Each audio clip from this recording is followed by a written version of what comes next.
तो hi friends, welcome है आप सभी का। नमस्कार, जोहार। ठीक है, थोड़ा सा और बड़ा कर लेते हैं क्योंकि बड़ा बड़ा देखने में मजा आता है ना। कुछ भी हो। तो यहाँ पे देख लेते हैं। सबसे पहले रांची यूनिवर्सिटी और नीलांबर पीताम्बर यूनिवर्सिटी दोनों के काम में आएगा। साथ में और एक यूनिवर्सिटी है BBMKU जो कि धनबाद में है, उसके भी काम में आएगा। अंडरस्टैंडिंग इंडिया, ठीक है, for BA BCom and BSc। और देख लेते हैं तो यहाँ पे, अच्छा ये देखें आपने रांची यूनिवर्सिटी का लोगो क्या क्या है यहाँ पे। ये जंगल है, ठीक है। ये क्या है, ये मसाल लग रहा है ना। मसाल नहीं, हाथ में मसाल जला के पकड़ते हैं वो ना। ये है आपका नदी और पहाड़, और ये क्या है आपका बिजली का खंभा तार वगैरह है ना, हाई टेंशन वोल्टेज वाला।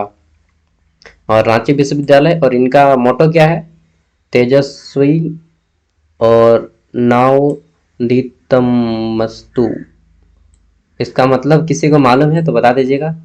ठीक है, तेजस्वी सबको मालूम है, नाव दीतमस्तु इसका मतलब किनको मालूम है, मतलब कंप्लीट सेंस किनको को मालूम है, चलिए बताइएगा।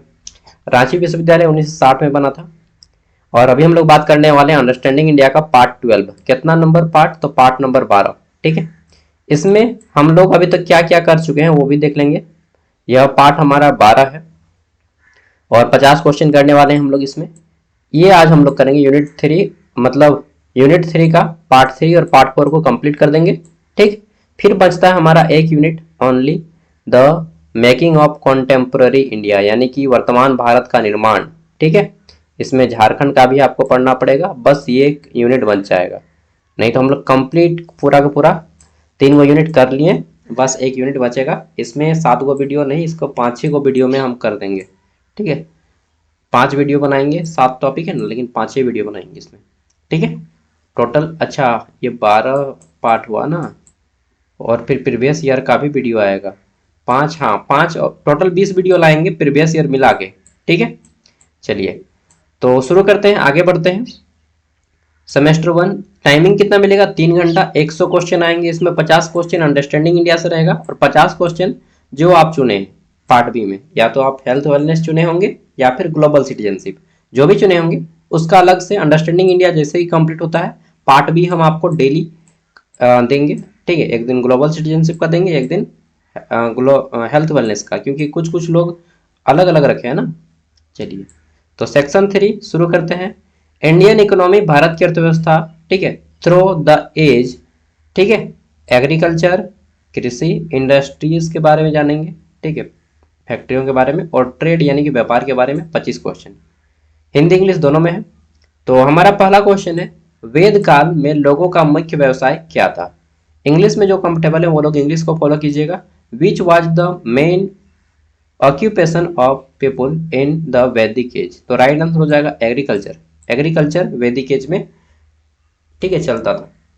जब वेदों की संख्या कितनी है, 4। ऋग्वेद, सामवेद, यजुर्वेद, अथर्ववेद, सबको मालूम है। ऋग्वेद सबसे प्राचीन है, जिससे गायत्री मंत्र जन्म लिया है। अगला है हमारा यहाँ पे, मौर्य काल में अर्थव्यवस्था का विवरण किस ग्रंथ से मिलता है। ड्यूरिंग द मौर्यन पीरियड, ठीक है, which text given details of economy.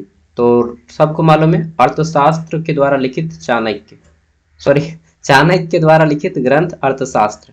ठीक है, और ऋग्वेद मालूम है सबसे प्राचीन वेद है। मनुस्मृति की रचना मनु महाराज ने किया। रामायण की रचना महर्षि वाल्मीकि ने की है। ठीक है, अगला आता है, प्राचीन भारत में प्रमुख फसल कौन सी थी। Which was the main crop during ancient India. तो प्राचीन भारत में सबसे ज्यादा जो चलता था वह चलता था चावल। ठीक है, राइस। क्या चलता था, रावस, अरे सॉरी, राइस चावल, जिसको हम लोग आम ठेठ भाषा में बोलते हैं भात। ठीक है, तो इन घर में भाते बोले चलाना, कौन सी बोले, तो घर में तो भाते बोले ना। चलिए आगे देख लेते हैं। कपास उद्योग किस क्षेत्र में फल फूल रहा है। तो कपास उद्योग किस क्षेत्र में फल फूल रहा है, गुजरात में। गुजरात में बहुत ज़्यादा कपड़ा फैक्ट्री है। कपास से ज़्यादा क्या बनता है, कपड़ा ही बनता है, तो कॉटन जिसको बोलते हैं। कॉटन इंडस्ट्री सबसे ज़्यादा कहाँ पे है, तो फ्लोरिसेड इन विच रीजन। तो यह सबसे ज़्यादा फ्लोरिसेड कर रहा है गुजरात में। गुजरात की राजधानी कहाँ है, गांधीनगर। ठीक है, और भारत का मैनचेस्टर भी यहीं पे है। बचपन में नाम सुनते तो लगता था पिटारी क्या वर्ड सुन के ठीक है। फिर बाद में ये वर्ड मतलब सुनने में बहुत खराब लगता है ना, लेकिन वास्तव में अब नाम रखा है आदमी तो रखा है। देखिए इसका थोड़ा सा इतिहास बता देता हूँ, क्योंकि आदमी हंस देता है जैसा मैंने हंसा अभी। मैनचेस्टर कहाँ पे है, तो यह है आपका इंग्लैंड में। इंग्लैंड में एक शहर है, ठीक है। भारत का मैनचेस्टर गुजरात के सूरत में है, ठीक। सूरत या अहमदाबाद, सूरत। मैनचेस्टर नाम का एक शहर है, कहाँ पे, यह मूल रूप से इंग्लैंड का एक शहर है जहाँ पे बहुत ज़्यादा कपड़ा मिल है, ठीक है।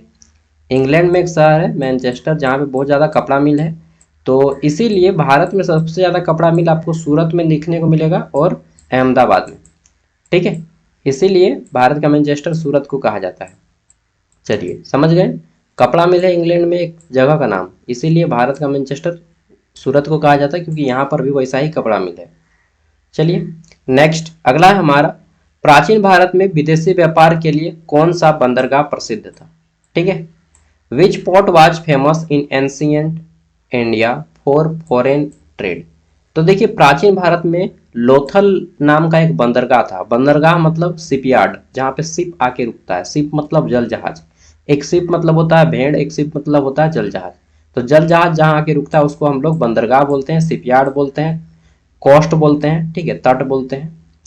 तो लोथल, ये लोथल कहाँ पे है, गुजरात का एक शिपयार्ड है, ठीक है, जहाँ पे शिप वगैरह जहाज आकर आके रुकता है, जल जहाज, ठीक है। अगला है गुप्त काल में मुख्य निर्यात वस्तु क्या थी। अच्छा ये जो शिपयार्ड है लोथल, यहीं से गोदीवाड़ा का साक्ष्य भी मिला है, जो कि सिंधु घाटी सभ्यता का था।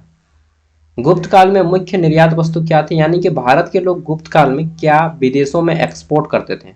तो गुप्त काल के लोग भारत में उस टाइम पे भी भारत विदेशी व्यापार करता था। और वस्त्र यानी कि टेक्सटाइल, वस्त्र उद्योग को टेक्सटाइल बोला जाता है, ठीक है। तो टेक्सटाइल इंडस्ट्री भारत एक्सपोर्ट करता था।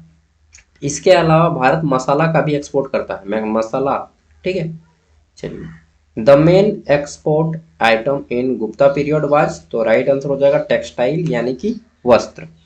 और मैं देखिए पढ़ाने में मैं कोई हड़बड़ी नहीं दिखाता हूँ, जल्दीबाजी नहीं, ठीक है। जिसको जाना है जाइए, जिसको रहना है रुकिए।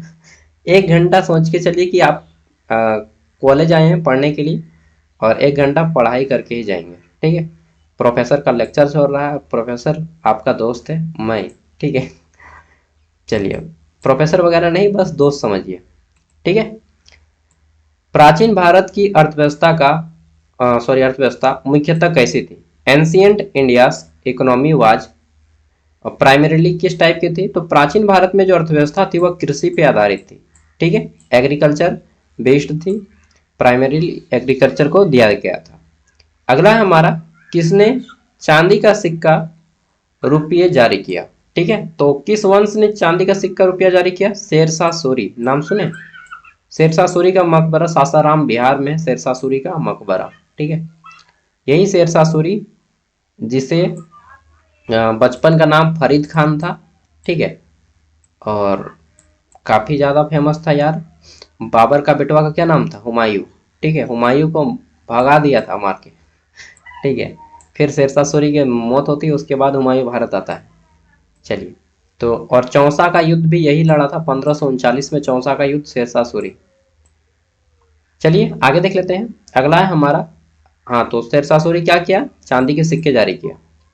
नेक्स्ट है हमारा, मध्यकालीन भारत में बंगाल किस उद्योग के लिए प्रसिद्ध था, ठीक है। Which industry was famous in Bengal in medieval India. तो मध्यकालीन भारत में बंगाल किस उद्योग के लिए प्रसिद्ध था, सिल्क, रेशम, रेशम के लिए बंगाल पूरा फेमस है, ठीक है। एक गाना सुने, मैं आई हूँ यूपी बिहार लूटने, अच्छा।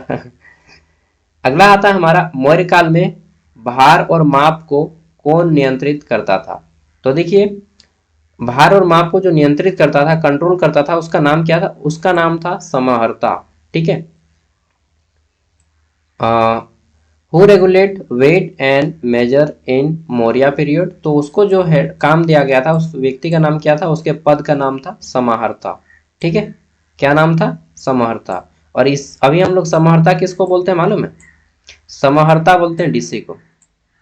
क्या बात करते हो, सही बात करते हैं, समाहर्ता मतलब डीसी, ठीक है। समरनालय मतलब डीसी ऑफिस, जिला में जो आपका डीसी ऑफिस होता है ना उसको समरनालय कहा जाता है। रांची समरनालय, गुमला समरनालय, सिमडेगा समरनालय, खूंटी समरनालय, लोहरदगा समरनालय, ठीक है, इस तरह से लिखा जाता है। चलिए अगला है, किस नदी की घाटी कृषि के लिए सबसे उपजाऊ थी? ठीक है, तो कौन सी नदी घाटी सबसे कृषि के लिए उपजाऊ है? गंगा। गंगा नाम नदी जो है भारत की राष्ट्रीय नदी है। लंबाई कितनी है? 2525 किलोमीटर। कहाँ से निकलती है? तो गंगोत्री से निकलती है, उत्तराखंड में है। ठीक है, चलिए आगे बढ़ते हैं। अगला आ जाता है हमारा यहाँ पे इंडिगो। इंडिगो मतलब नील की खेती। Cultivation became prominent during which period? ठीक है, यानी कि नील की खेती किस काल में प्रमुख हुई? अब बोलिएगा ये नील क्या चीज है? उजाला का नाम सुने हैं? उजाला, ठीक है, जो हम लोग शर्ट में लगाते हैं, ब्लू जिसको बोलते हैं, ठीक है, वही उजाला नील है। उसी से नील बनता है न, नील से ही उजाला बनता है। तो ये ब्रिटिश लोगों ने काफी ज्यादा इसको उपजाने के लिए फोर्स दिया था किसानों को, और किसान लोग नील का खेती नहीं करना चाहते थे। क्यों भाई, क्यों नहीं करेंगे? तो कारण है बॉस, कारण ये है कि अगर आप अपने भूमि पे, लैंड पे अगर नील की खेती करते हैं तो क्या होगा, इंडिगो का अगर आप फसल करेंगे तो एक बार अगर आप फसल कर लिए इस साल, लगभग 5 साल तक भूमि में कुछ नहीं उगेगा। इतना बंजर बना देती थी ये नील की खेती। ठीक है, तो नील इसीलिए भारत का किसान नहीं करना चाहता था, क्योंकि इससे भूमि बंजर हो जाती है, लगभग 4-5 साल तक इसमें और कोई फसल नहीं उगेगा। ठीक है, और ब्रिटिश लोग जबरदस्ती करवाते थे, क्योंकि ब्रिटिश लोग को मुनाफा कमाना था, इसको मुनाफा काफी ज्यादा मिलता था। अंग्रेज लोग पहनता था एकदम ये सब शर्ट वगैरह। ठीक है, चलिए मध्यकाल में, तो क्वेश्चन क्या था समझे ना, कि नील की खेती किस काल में प्रमुख हुई? यह ब्रिटिश के काल में। ब्रिटेन लोग काफी ज्यादा पैसा कमाया नील से। अगला है मध्यकाल में मध्य एशिया। मध्यकाल में मध्य एशिया मुख्यतः आयात किया था। ठीक है, which was the main import from central Asia in medieval period? तो देखिए मेडिवल पीरियड में, मध्यकाल में काफी ज्यादा घोड़े मंगवाए गए थे। क्यों? क्योंकि हम लोग यहाँ पे जितना भी वॉर होता था, पहले 3 गो सेना होता था। क्या क्या? गज सेना, गज मतलब हाथी, ठीक है, गज सेना रहता था। एक होता था आपका पैदल सेना, ठीक, गज सेना, पैदल सेना, और एक होता था क्या बोलते हैं, अश्व सेना। अश्व सेना मतलब घोड़ा वाला, ठीक है, और एक होता था रथ सेना। रथ सेना, ठीक है, ये रथ में भी आपका घोड़ा का प्रयोग होता था, और अश्व सेना में भी आपको घोड़ा का प्रयोग होता था। ठीक है, तो इसके अलावा घोड़ा का बहुत काम था, कहीं पर भी जाना होता था तो घोड़ा से ही जाते थे। खड़बुक खड़बुक खड़बुक खड़बुक। कौन कौन किया हॉर्स राइडिंग? बहुत मजा आएगा। तो मध्यकाल में मध्य एशिया से क्या मंगाया गया? घोड़े मंगाए गए, घोड़े। लकड़ी की काठी, काठी पे घोड़ा, घोड़े के दम पे जमा रहा थोड़ा, दौड़ा दौड़ा दौड़ा। चलिए दुम उठा के दौड़ा ना। भारत को सोने की चिड़िया क्यों कहा जाता था? ठीक है, इंडिया वाज कॉल्ड सोने की चिड़िया बिकेम ऑफ। तो क्यों कहा जाता था? क्योंकि यहाँ पे बहुत ज्यादा धन संपत्ति था, व्यापार था, क्या था? समृद्धि था। तो यहाँ पे बहुत ज्यादा धन संपत्ति था।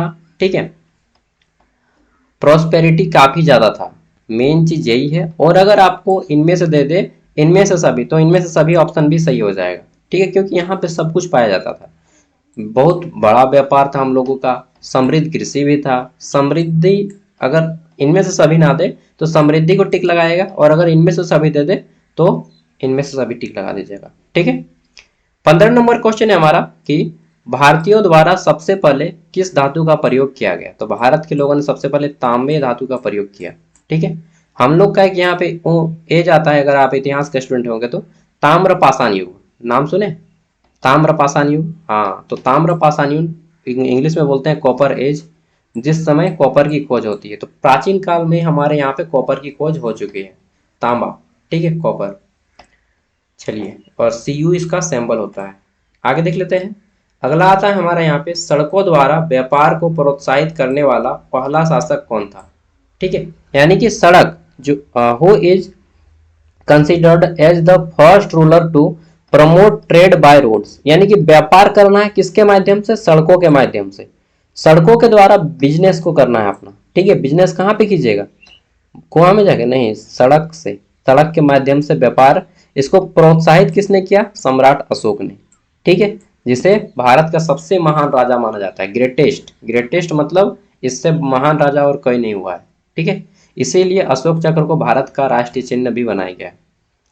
17 नंबर है, भारत और रोमन साम्राज्य के बीच मुख्य व्यापारिक वस्तु क्या थी, ठीक है। Main item of trade between India and Roman Empire. तो रोमन साम्राज्य और भारत के बीच में सबसे ज्यादा व्यापार किस चीज का होता था? मसालों का, ठीक है। मसालों की रानी के नाम से किसे जाना जाता है? तो केरल को, ठीक है। केरल को मसालों की रानी के नाम से जाना जाता है। केरल का एक शहर है जिसको नाम बोला जाता है कोचिकोड। क्या नाम बोला जाता है? कोचिकोड, ठीक है। यहीं पे पुर्तगाली नाविक कौन आया था? तो पुर्तगाली नाविक जिसका नाम था वास्को डी गामा, वो भारत आया था 1498 में। कब? 1498 में वास्को डी गामा भारत आया था और भारत में समुद्री मार्ग की खोज की थी, ठीक है। रोमन से भारत आने का, सॉरी पुर्तगाल से भारत आने का, पुर्तगाल का यात्री था कोचिकोड। कालीकट बंदरगाह में उतरा था। कालीकट उस टाइम पे बोला जाता था, अभी कोचिकोड बोला जाता है, ठीक है। क्वेश्चन आता है कि भारत की खोज किसने की? तो ये क्वेश्चन सही नहीं है। क्वेश्चन ये होना चाहिए कि भारत के समुद्री मार्ग की खोज किसने की? तो क्या नाम बताया अभी हम? वही व्यक्ति बोल जाते हैं यार, वास्को डी गामा, ठीक है। चलिए अगला आता है हमारा, हड़प्पा सभ्यता की अर्थव्यवस्था मुख्यतः किस पर आधारित थी?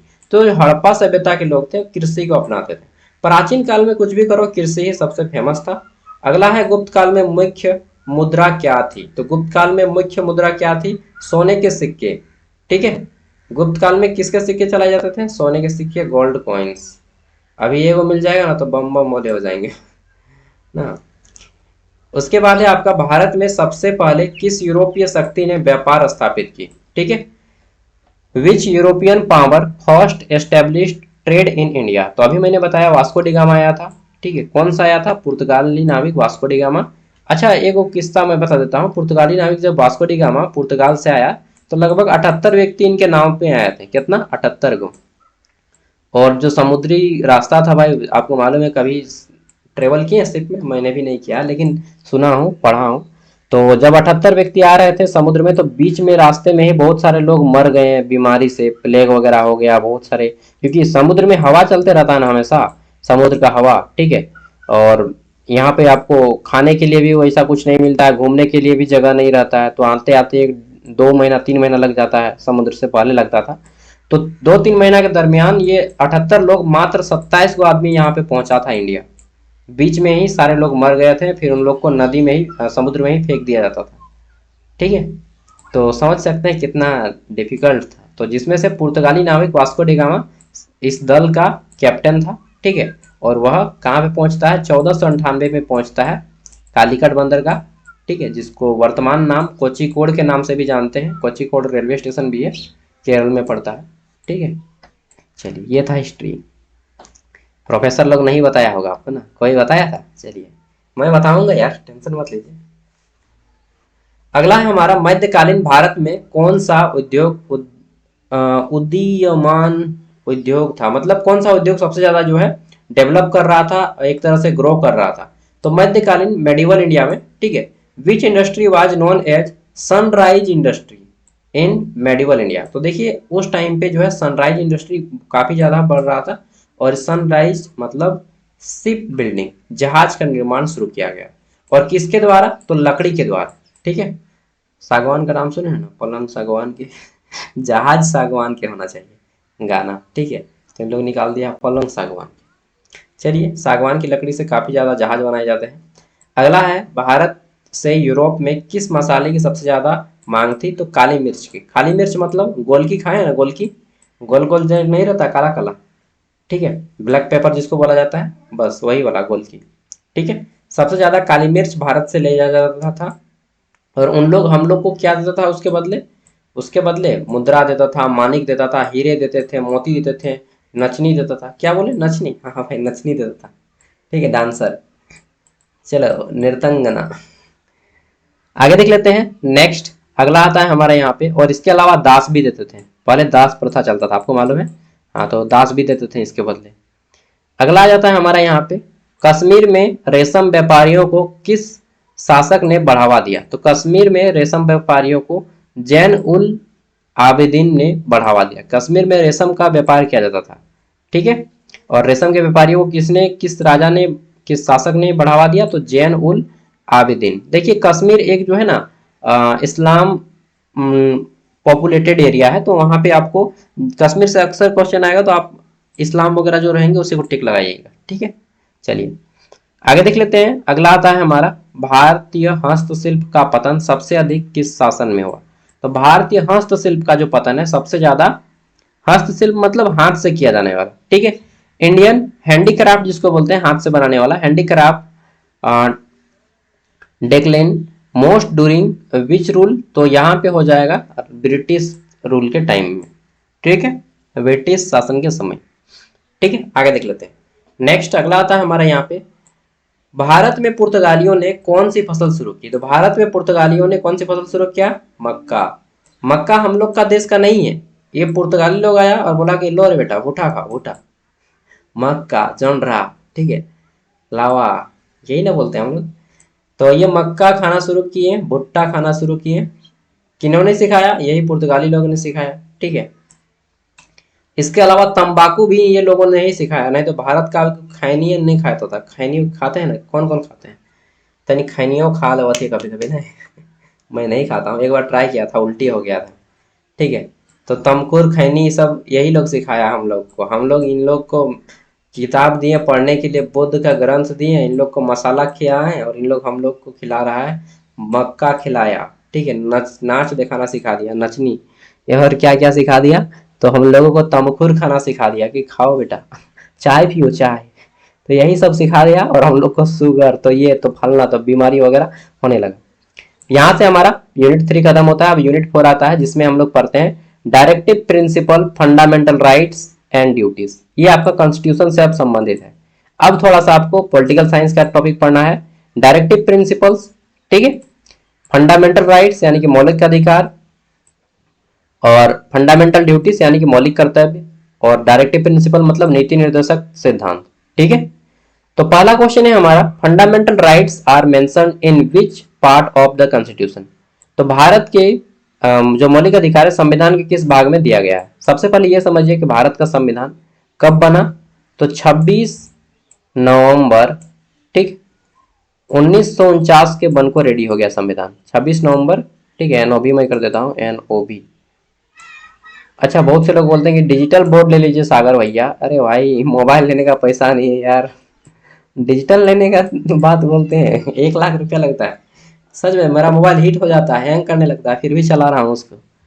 तो 26 नवंबर 1949 को भारत का संविधान रेडी हो गया। ठीक है, और फिर इसे 26 जनवरी 1950 को लागू किया जाता है। 26 जनवरी 1950 को लागू किया जाता है, जिसके कारण हम लोग भारतीय गणतंत्र दिवस मनाते हैं। जब संविधान बना था तो इसमें 395 अनुच्छेद, आर्टिकल थे। ठीक, 8 गो अनुसूची थी, और कितना, 12 भागों में बटा था। ठीक, और अभी कितना हो गया? अभी 400 कितना जो है, 470 ना कितना अनुच्छेद हो गया यार। ठीक है, और 12 का अनुसूची हो गया है,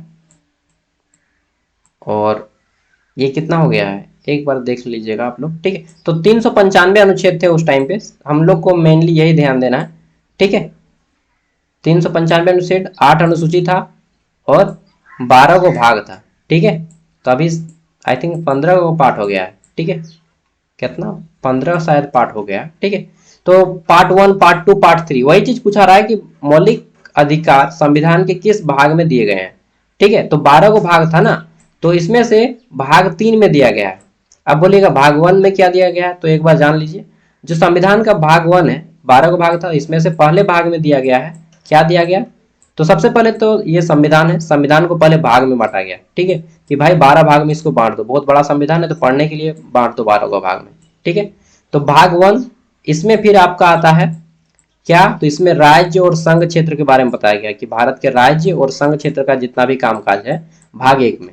अब फिर आर्टिकल दे देगा 1 से लेकर यहाँ पे 4 तक, 1 से लेकर 4 तक आर्टिकल इसमें आ जाता है, यानी कि अनुच्छेद 1 से 4 तक यहाँ पे आ गया। 395 की इसी तरह से जोड़ जोड़ के बनाया गया है। आपको कोई संविधान को अच्छे से अभी तक समझाया नहीं होगा, मैं समझाने का प्रयास करता हूँ। ये भाग 1 हो गया। अब भाग 2 पढ़ना है, तो भाग 2 पढ़िएगा नागरिकता के बारे में। नागरिकता क्या होता है कि आप किस देश के नागरिक हैं, किस राज्य के नागरिक हैं, इस वहाँ के रहने वाले हैं। तो इसके संबंधित दिया गया है भाग 2 में। भाग 2 में क्या बताया गया है? नागरिकता, इंग्लिश में बोलते हैं सिटीजनशिप। इसमें अनुच्छेद 5 से लेकर, एक मिनट, अनुच्छेद 5 से लेकर कितना, एक मिनट, भाग 12 से 35, हाँ 5 से लेकर 11 तक, अनुच्छेद 5 से 11 तक नागरिकता दिया गया है, ठीक है। और फिर तो कितना हो गया, 11 को हो गया। इसी तरह से 395 को आर्टिकल है और अलग अलग पार्ट है। अब पार्ट 3 अगर आप पढ़ना चाहते हैं तो पार्ट 3 में क्या दिया गया है? जैसे पार्ट 2 को जान लिया ना, पार्ट 1 है राज्य और केंद्र शासित प्रदेश, आर्टिकल 1 to 4, अनुच्छेद 1 से 4। फिर पार्ट 2, संविधान का पार्ट 2 पढ़िएगा तो इसमें आपका नागरिकता इसका नाम है, इस चैप्टर का नाम, मतलब 12 को चैप्टर है, ठीक है, 12 को चैप्टर है। पहला चैप्टर का नाम क्या है? राज्य और संघ क्षेत्र। इसमें अनुच्छेद 1 से लेकर 4 तक है। फिर आपका नागरिकता है, पार्ट 2 का नाम क्या है? नागरिकता, ठीक है। दूसरा पार्ट का क्या नाम है? तो नागरिकता, इसमें 5 से 11 तक है। पार्ट 3 आता है जो संविधान का पार्ट 3 अगर आप पढ़ते हैं, तीसरा चैप्टर, तो तीसरा चैप्टर में आपको क्या मिलता है? तीसरा चैप्टर में मिलता है मौलिक अधिकारों के बारे में, ठीक है, मौलिक अधिकार, फंडामेंटल राइट्स के बारे में, जो कि आर्टिकल 12 से लेकर 35 तक इसमें उल्लेख किया गया है, ठीक है। हाँ, इसी तरह से अब फिर आर्टिकल 4 भाग 4 पढ़िएगा, जिसमें राज्य का नीति निर्देशक सिद्धांत के बारे में बताया गया है, डायरेक्टिव प्रिंसिपल के बारे में, ठीक है, नीति निर्देशक सिद्धांत के बारे में बताया गया है, पार्ट 4, ठीक है। तो यहाँ पे इसमें आ जाता है 36 से 51 तक, आर्टिकल 36 से 51 तक। इसी तरह से जोड़ जोड़ के 395 का आर्टिकल रेडी किया गया था। फिर part 5, part 6, part 7, part 8 famous है। पार्ट जो 8वां चैप्टर है उसमें आपका 22 गो भाषा रखा गया है, भारत का 22 गो मान्यता प्राप्त भाषा है, जिसमें झारखंड से संथाली को भी लिया गया है 2003 में, ठीक है। इसी तरह से टोटल 12 को पार्ट बनाया गया था, संविधान को 12 चैप्टर में बांटा गया था। और टोटल कितना पॉइंट है? 395 को पॉइंट सबको अनुच्छेद नाम दिया गया। आई होप सबको अच्छे से समझ गए होंगे कि संविधान क्या है और किस तरह से पढ़ना है संविधान को, ठीक है। तो ये जो मौलिक अधिकार है ये कौन से चैप्टर में है, किस भाग में है? तो ये चैप्टर 3 में है, ठीक है। तीसरे चैप्टर में मौलिक अधिकार है, जो कि अनुच्छेद कितना 12 से लेकर के 35 तक इसमें रखा गया है, मतलब 12 से 35 नंबर पॉइंट नंबर 12 से 35 तक इसमें पढ़ा जाता है, ठीक है। अगला है राज्य के नीति निर्देशक तत्व किस देश से लिए गए हैं? तो ये जो पार्ट 4 में है राज्य के नीति निर्देशक तत्व, ठीक है, ये आयरलैंड के देश से लिए गए हैं। और एक चीज बता ही देते हैं, ये जो है आपका ये मौलिक अधिकार ये अमेरिका से लिया गया है, ठीक। और ये जो आपका नीति निर्देशक सिद्धांत है जो पार्ट 4 में है, यह लिया गया रूस से, रसिया। कितना जी? 7000। चलिए, रांची का आदमी बहुत अच्छा जानता है ना मजाक कर रहा हूँ, सीरियसली मत लीजिएगा, मैं वैसा आदमी नहीं हूँ, ठीक है। तो ये आ जाता है राज्य के नीति निर्देशक तत्व किस देश से लिए गए? तो ये लिया गया है आयरलैंड से, ठीक है, आयरलैंड। आगे देख लेते हैं नेक्स्ट, आयरलैंड की राजधानी है डबलिन। समानता का अधिकार किस अनुच्छेद में है? तो ये भी एक मौलिक अधिकार है, यह अनुच्छेद 14 में है। 12 से लेकर 35 तक जितने भी अनुच्छेद हैं ये सभी मौलिक अधिकार है, ठीक है। यानी कि ये भी हाँ, ये भी 35 तक, अनुच्छेद 12 से 35 तक कुछ भी पूछे कि ये कौन सा अधिकार है तो वो मौलिक अधिकार है, ठीक है। समानता का अधिकार क्या है? मौलिक अधिकार है, जो कि अनुच्छेद 14 में है, ठीक। संवैधानिक उपचारों का अधिकार किस अनुच्छेद में है? Right to constitutional remedies is under, तो राइट आंसर हो जाएगा अनुच्छेद 32, ये भी एक मौलिक अधिकार है, ठीक है, संवैधानिक उपचारों का अधिकार। 44वें संविधान संशोधन द्वारा कौन सा अधिकार मौलिक अधिकार से हटाया गया? अच्छा, जब संविधान बन रहा था उस टाइम पे मौलिक अधिकारों की संख्या ये 6 गो नहीं बल्कि 7 गो था। यहाँ पे जो हमारा तीसरा भाग में जो मौलिक अधिकार है वर्तमान में 6 गो है, पहले 7 गो हुआ करता था। संपत्ति का अधिकार था एक, जिसको हटा दिया गया है, ठीक है। तो कौन सा अधिकार हटा दिया गया? राइट टू प्रॉपर्टी, संपत्ति के अधिकार को हटा दिया गया है मौलिक अधिकार से, पहले 6 गो था। और किस संशोधन द्वारा हटाया गया? 44वें संविधान संशोधन, आई थिंक 2002 में हुआ था यह संशोधन, और उसके बाद हटा दिया गया। अगला है शिक्षा का अधिकार किस अनुच्छेद में है? ठीक है, तो शिक्षा का अधिकार अनुच्छेद 21 में है, यह भी एक मौलिक अधिकार है। इसके तहत 6 से 14 वर्ष के बच्चों को शिक्षा देना प्रत्येक माँ बाप का कर्तव्य है, ठीक है। यानी कि 6 to 8 क्लास का आपको एजुकेशन देना है, 6 से 14 वर्ष। 6 से 14 वर्ष यानी कि 8 साल लगता है ना जी, तो 6 साल में बच्चा को एक क्लास में एडमिशन में हो जाता है, मतलब 5 साल में एडमिशन करवाना है, ठीक है, आजकल तो 3 साल में बच्चे को प्ले स्कूल भेजते हैं, आड़ी बाड़ी ना। मौलिक कर्तव्यों को संविधान में किस संशोधन द्वारा जोड़ा गया? तो मौलिक कर्तव्यों को 42वें संविधान संशोधन द्वारा जोड़ा गया। ठीक है, फंडामेंटल ड्यूटीज, ये जो मौलिक कर्तव्य है, अधिकार नहीं, अधिकार तो 6 हुआ है, मौलिक कर्तव्य है 11 गो। कै गो है? 11 गो, जो रूस से लिया गया है। और ये पहले नहीं था, जब संविधान बना था उस टाइम पे नहीं था, बाद में इसको जोड़ा गया। ठीक है, 42वां संविधान संशोधन 1976 में जोड़ा गया है। कब? 42वां संविधान संशोधन 1976 में मौलिक कर्तव्यों को जोड़ा गया। ठीक है ना। हाँ, 11 गो मौलिक कर्तव्य, जैसे तिरंगे झंडे को सम्मान करना। ठीक है, जब भी भारत के देश पे एक संकट आए तो सभी व्यक्ति उसके लिए हमेशा तत्पर रहना, सरकारी संपत्ति की रक्षा करना, प्रत्येक व्यक्ति एक दूसरे की मदद करना और बंधुता पूर्वक व्यवहार करना, यही सब मौलिक कर्तव्य है। ठीक है, और इसकी संख्या 11 है। अगला आता है हमारा, वर्तमान में मौलिक कर्तव्यों की संख्या कितनी है? 11। अभी मैंने बताया है, कहां से लिया गया? रूस से। चलिए, अगला है, समान कार्य के लिए समान वेतन किस नीति के निर्देशक तत्व हैं? तो अनुच्छेद 39।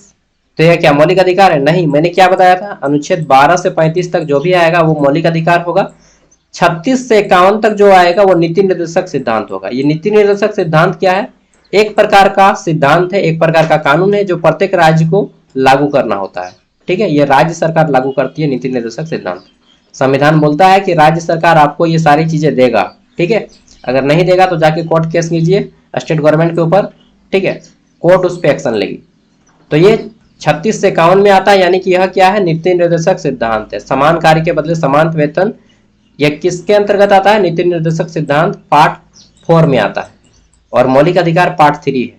ठीक है, चलिए आगे देख लेते हैं। अगला है, वाक और अभिव्यक्ति की सुंदरता किस अनुच्छेद में दी गई है? तो वाक और अभिव्यक्ति यानी कि right to freedom of speech and expression is guaranteed under article 19। अनुच्छेद 19 के तहत, अनुच्छेद 19 का क, ठीक है, अनुच्छेद 19 का ए के तहत जो है अभिव्यक्ति की सुंदरता है, यानी कि आप अपने गवर्नमेंट को कुछ भी बोल सकते हैं अगर गलती करता है तो। ठीक है, अब ऐसा नहीं कि एकदम गरिया दीजिएगा। अभिव्यक्ति की सुंदरता, आप बोलिएगा आप इतना अच्छा जानते कैसे हैं भाई संविधान के बारे में? बिकॉज पॉलिटिकल साइंस मेरा ग्रेजुएशन में ऑनर्स था एंड मैंने एमए भी पॉलिटिकल साइंस से किया है। क्या बात करते हैं, पॉलिटिकल साइंस नहीं, पब्लिक एडमिनिस्ट्रेशन, लोक प्रशासन से। ठीक है, चलिए, बनना था हमको आईएएस लेकिन नहीं बन पाए, मतलब एक बार एग्जाम दिया ना तो सब हवा निकल गया। देख लिए लेवल की फालतू आदमी, बूढ़ा बूढ़ा आदमी जा रहा है एग्जाम देने के लिए, एकदम अमीर अमीर रईस घर का। मैं गया अपना बाइक लेके यार, स्प्लेंडर में बैठ के, और उन लोग आ रहा है मर्सिडीज में। हम देख के छोड़ देंगे, जाओ भाई जाने दो, हम प्रोफेसर ही बन जाएंगे। ठीक है, पॉलिटिशियन बन जाएंगे, एमएलए बन जाएंगे, एमपी बन जाएंगे, सीएम बन जाएंगे यार। आईएएस बन के क्या फायदा? वैसे भी आईएएस को एमएलए के नीचे ही रहता है। ठीक है, और अगर आपको देश सुधारना है तो आईएएस नहीं एमएलए बनने का प्रयास कीजिए। क्या एमएलए? हाँ भाई, नेता बनो, मेंबर ऑफ लेजिस्लेटिव असेंबली बनो, आईएएस आपके नीचे काम करेगा, रियलिटी बता रहा हूँ। और अगर आप कायदे के एमएलए है ना तो आईएएस आपका बात मानेगा, डेफिनेटली मानेगा। अगर आप आईएएस से ज्यादा एडुकेटेड पर्सन है तो एमएलए जो आईएएस है ना वो इसे भी सर बोलता है, आपको रिस्पेक्ट से भी सर बोलेगा। ठीक है, और तब जाके यदि आप पीएचडी वगैरह किए और एमएलए बन गए हैं, ठीक है, तब तो फिर क्या ही बताएंगे। कौन सा मौलिक अधिकार संविधान की आत्मा कहलाती है? तो देखिए, उपचार का जो अधिकार है, संवैधानिक उपचार का अधिकार, इसे आत्मा कहा जाता है। ठीक है, अगला है, समान नागरिक संहिता अनुच्छेद किसमें है? ठीक है, यूनिफॉर्म सिविल कोड, यह जो है आर्टिकल 44 में है और यह राज्य का नीति निर्देशक सिद्धांत है। ठीक है, अगला आ जाता है हमारा, जीवन और व्यक्तिगत स्वतंत्रता का अधिकार किस अनुच्छेद में है? तो जीवन और व्यक्तिगत स्वतंत्रता ये अनुच्छेद 21 में है। ठीक है, और आर्टिकल 21 कहता है कि अगर आपको कोई लगता है कि आपके ऊपर कोई हमला हो रहा है तब आप लीगल एक्शन ले सकते हैं उसके थ्रू। ठीक है, आप उस पर हमला भी कर सकते हैं अगर ऐसा लग रहा है कि अगला पर्सन आपको हमला कर रहा है तो। ठीक है, गरीबों को निःशक्त कानूनी सहायता किस नीति निर्देशक तत्व में दी गई है? ठीक है, which directive principle talk about free legal aid to poor? ठीक है, तो कानूनी सहायता, फ्री लीगल एड जो दिया गया है वो कहां दिया गया है? राज्य के नीति निर्देशक सिद्धांत अनुच्छेद 39 का क में। किसमें? 39 का क में। अगला आ जाता है हमारा यहाँ पे पर्यावरण संरक्षण से संबंधित मौलिक कर्तव्य कौन सा है, ठीक है। Which fundamental duty is related to environment protection. तो देखिए हमें पर्यावरण की रक्षा करनी चाहिए, यह हमारा एक मौलिक कर्तव्य है। और प्राकृतिक और पर्यावरण संरक्षण करना यह हमारा एक मौलिक कर्तव्य है, ठीक है। कौन सा मौलिक कर्तव्य है? प्राकृतिक और पर्यावरण की रक्षा करना। चलिए अगला आ जाता है हमारा यहाँ पे, यार भाई, हाँ अच्छा, वेट अ मिनट। चलिए, लगता है ना कि बहुत आसान है ना वीडियो बनाना, लेकिन वीडियो बनाने में हालत खराब हो जाता है। नीति निर्देशक तत्व किस प्रकार के होते हैं? तो यह क्या है? अन्यायकालीन होते हैं, ठीक है, यानी कि नॉन जुडिसेबल। अगर बोलिएगा कोई व्यक्ति प्रकृति की रक्षा नहीं कर रहा तो क्या उस पर आप केस कर सकते हैं? नहीं कर सकते। फंडामेंटल ड्यूटीज जो 11 है, इस यह व्यक्ति माने या ना माने उस पर आप केस नहीं किया जा सकता है, ठीक है। मतलब केस नहीं होगा, नहीं मतलब आप तिरंगे झंडे का सम्मान करें या नहीं करें उस पर केस नहीं होगा, नहीं होगा भाई। सरकारी संपत्ति की रक्षा करें या ना करें उससे केस थोड़ी होगा आपको, ठीक है। तो मौलिक अधिकार और मौलिक कर्तव्य बहुत अलग चीज है। मौलिक अधिकार जो 6 है, जो यदि कोई व्यक्ति नहीं मानता तो उस पर केस किया जा सकता है, लेकिन मौलिक कर्तव्य पे नहीं किया जाएगा। समझ रहे हैं बात को? यह अमेरिका से लिया गया है, इसीलिए अमेरिका से लिया गया है भाई, अच्छा चीज है अमेरिका। रूस से लिया गया है, इसको कोई वैल्यू नहीं है। आप मानो या ना मानो, ये आपका कर्तव्य है। मान भी सकते, नहीं भी मान सकते, समझ गए ना? कर्तव्य को मानिए या ना मानिए कोई फर्क नहीं पड़ता, लेकिन अधिकार को मानना पड़ेगा, मौलिक अधिकार को, समझे? हाँ, इसी को बोलते हैं अन्यायलीन, ठीक है। आगे देख लेते हैं। अगला आ जाता है हमारा अस्पृश्यता को किस अनुच्छेद में प्रतिबंधित किया गया है? तो आर्टिकल 17 अनुच्छेद 17 में छुआछूत को, अस्पृश्यता को क्या माना गया है? एक मौलिक अधिकार है। 12 से 35 तक आ रहा है। अगर कोई व्यक्ति आपके साथ इस तरह से भेदभाव कर रहे हैं कि हम पाने लागे होते हैं, डोम लागे, घासी लागे, तुरी लागे, महरा लागे, भाग ससुर, तो आप उसको केस कर सकते हैं, ठीक है। एक मिनट यार, कौन झगड़ा लड़ रहा है?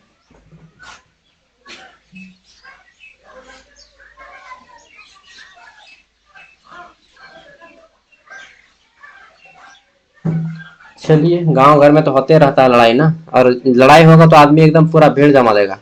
संघ बनाने का अधिकार किस अनुच्छेद में है? संघ मतलब आप जो है अपना ग्रुप बना सकते हैं, ठीक है।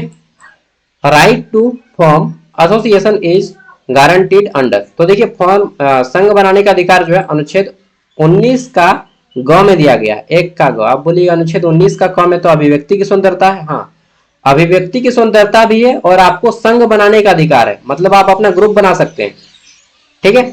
ग्राम पंचायत से संबंधित कौन सा अनुच्छेद है? तो आर्टिकल 40, और यह राज्य का नीति निर्देशक सिद्धांत है, ठीक है।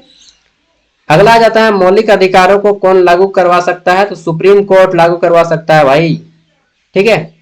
12 से 35 तक जितने भी आर्टिकल है, अगर कोई गलती करता है तो उसमें सुप्रीम कोर्ट एक्शन लेगा। सुप्रीम कोर्ट कहाँ पे है? नई दिल्ली। अगला है पोषण स्तर बढ़ाने के लिए राज्य को कौन सा नीति निर्देशक तत्व निर्देश देता है, ठीक है। तो पोषण स्तर यानी कि अपने राज्य के जितने भी कुपोषित बच्चे हैं उसको सही ढंग से भोजन देना, आंगनबाड़ी के माध्यम से दलिया खिलाना, ठीक है। और ये सब जो है ना, ये आपका पोषण सुधारता है, ठीक है, न्यूट्रिशन देता है, और राज्य का यह कर्तव्य है। इसी को बोलते हैं राज्य के नीति निर्देशक तत्व या सिद्धांत। तो यह अनुच्छेद 47 में है, ठीक है। 22 नंबर में संपूर्ण संस्कृति को संरक्षित करने का मौलिक कर्तव्य कौन सा है? तो संपूर्ण संस्कृति को आप अपना रक्षा कीजिए, ठीक है। सद्भावना को बढ़ावा देना, इसी के अंतर्गत है संस्कृति को रक्षा करना। अगला आता है हमारा वर्तमान में मौलिक अधिकार कितने? तो मौलिक अधिकार 6 गो है, मौलिक कर्तव्य 11 गो है, ठीक है। धर्म की स्वतंत्रता का अधिकार किस अनुच्छेद में है? तो धर्म की स्वतंत्रता आर्टिकल 25, ठीक है। यह भी हमारा एक मौलिक अधिकार है। अगर आपको कोई आपका धर्म मानने से रोकता है तो आप उस पर सुप्रीम कोर्ट में एक्शन कर सकते हैं, केस दे सकते हैं। मौलिक अधिकार किस प्रकार के होते हैं? तो यह जो है न्यायालीन होते हैं, मतलब जुडिशियल होते हैं। अगर मौलिक अधिकार नहीं मानता है तो आप केस कर सकते हैं, और मौलिक कर्तव्य पे केस नहीं होगा, समझे? खत्म, 50 क्वेश्चन खत्म खत्म। देखिए मैंने समझा समझा के वीडियो बनाया, इसलिए लंबा लगता है, नहीं तो बताऊंगा तो फिर 1 मिनट में तो हम 3 क्वेश्चन पार कर देंगे। तो ऐसे में तो फिर हमको लगता है कि 10 मिनट में सब खत्म हो जाएगा ना। 1 मिनट में 3 गो, 10 मिनट में 30 गो, ठीक है। तो लगभग 15 मिनट में ख़त्म हो जाएगा, लेकिन 50 मिनट जितना समझा नहीं पाऊंगा, इसलिए मैं समझा समझा के वीडियो बनाता हूँ। Thank you, bye bye, take care, all the best, जोहार। मैं भी चलता हूँ, थोड़ा सा झगड़ा देखता हूँ क्या मैटर है, उसके बाद आके फिर वीडियो को अपलोड कर दूंगा। नहीं नहीं, मैं झगड़ा देखने के लिए उतना टाइम नहीं मेरे पास यार। Okay bye.